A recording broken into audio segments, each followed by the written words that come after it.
But at school, did you box? Or was it tough? Yeah, I started when I was 10 years old. 10?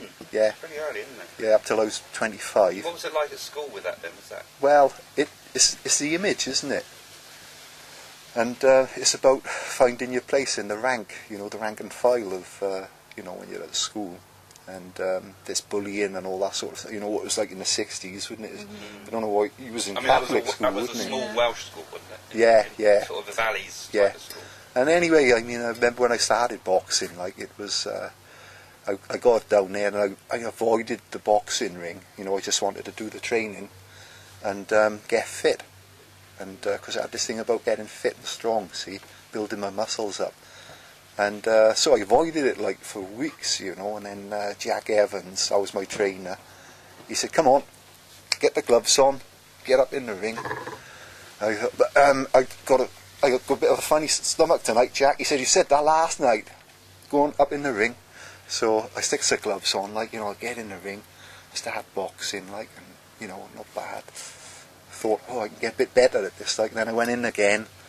And I started getting in the ring, it started becoming addictive, because you couldn't get me out of the boxing ring. It felt really good, especially when you start finding your feet in there. Did you feel like a warrior, Phil?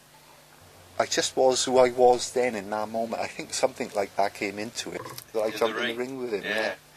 So really, boxing in some ways gets you respect, doesn't it? Yeah. Gives you self-confidence. It helps you get through difficulties at school, perhaps. Dealing with things in the army, you obviously. You don't want to be the weaker link, do you? No, you've got to look after yourself, it's developing. So you also in the other side of your life. I know, if you don't mind me mentioning it, you were sort of a bit of a rough diamond, and for a lot of the time. I wasn't a rough diamond.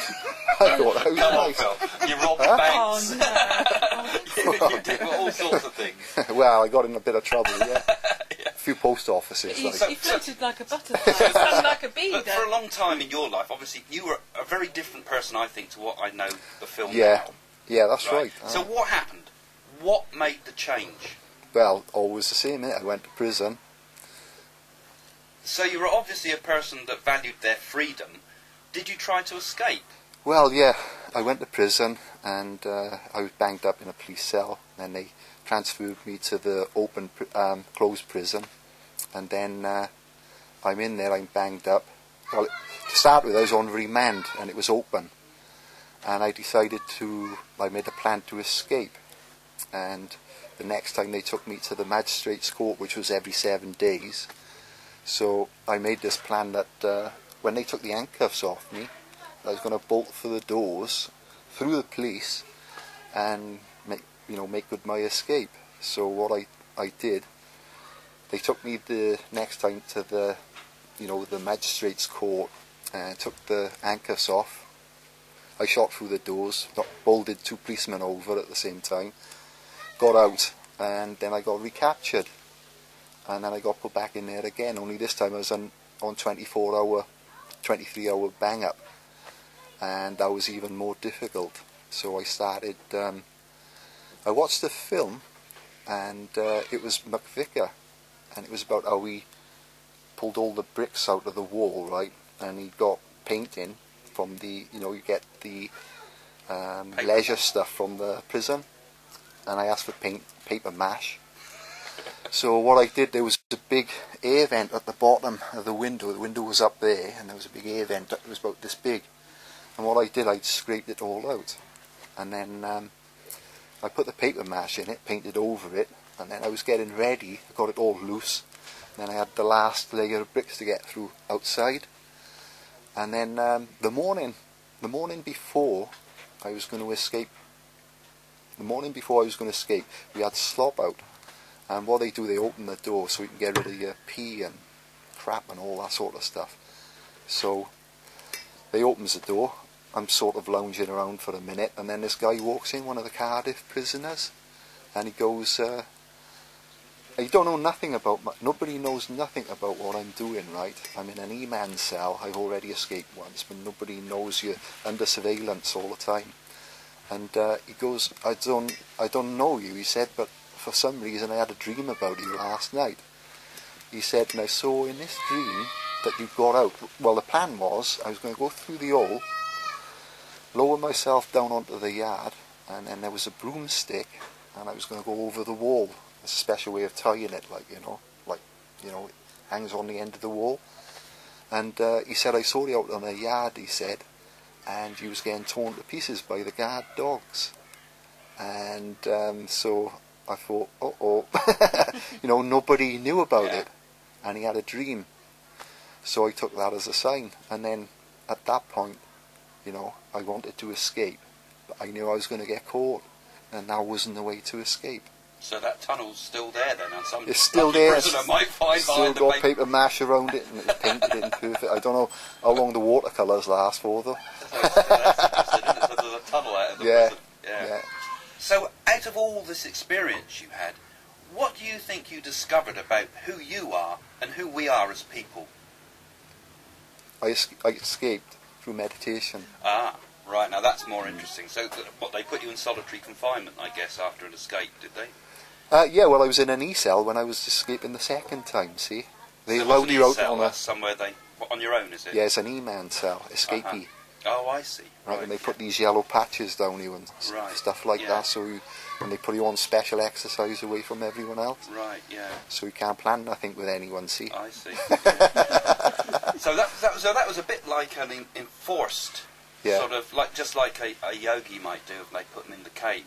For 11 years or 11 months. 11 months the yogis usually go in for, I've been told. Oh, mine was only about 6 months, something like that. That's a long time. So what happened to you there? Well, I'm like claustrophobic, and there's only a short space, small space, enough room in there for your bed, a locker over there and a table at the end of your bed, and you've got about this much space in between, and I'd be like walking up and down like this in a figure of 8 because I can't sit down, I go into this cold sweat, and I just got to keep moving all the time, moving all the time, from sunrise to sunset. I'm doing that, and I remember reading this article. I was up in the Midlands when I was on the run from the army, sat in a number 74 bus going to West Brom, and I picked this. I mean, my concentration span, I could only read small sentences, so it wasn't anything elaborate, and I read on there how to end suffering, and there was a picture, I think, of somebody sat in a meditational lotus posture, and stop mind was what I remember. Sit like this to keep an erect spine and stop your mind, and that stopped the suffering. That's all I remembered. So that's the amount of instruction you had? That's all I had and all I needed, really. And it's all anyone needs, but, from what I've seen lately, a lot of people read a lot of information, read a lot into that little thing. But with those few seeds, you started meditating? Yeah. And what happened? Well, when I first started, I was fighting against the claustrophobia, which was, I couldn't sit still. And I sat down the first attempt, and I'm only surmising or guessing how long it lasted when I say this, but I would say 2-3 minutes. And I had to get straight back up onto my feet as quickly as I could, because that sweat really, that shake or sweat or whatever it was, really took over. So I get back up and I thought, nah, no good. And I'm walking, and I'm thinking about it, because it's only me and that. There's nothing else, So, and I got a lot of hate in my guts, because I felt like a lot of people let me down, and everything, was stolen or taken from me. That's how I felt, anyway. So this time, while you were in prison, your first wife was ill, or? No, she told me she had cancer, actually. Right, yeah. But she never. Had a lot of problems. Yeah, she never had cancer. She said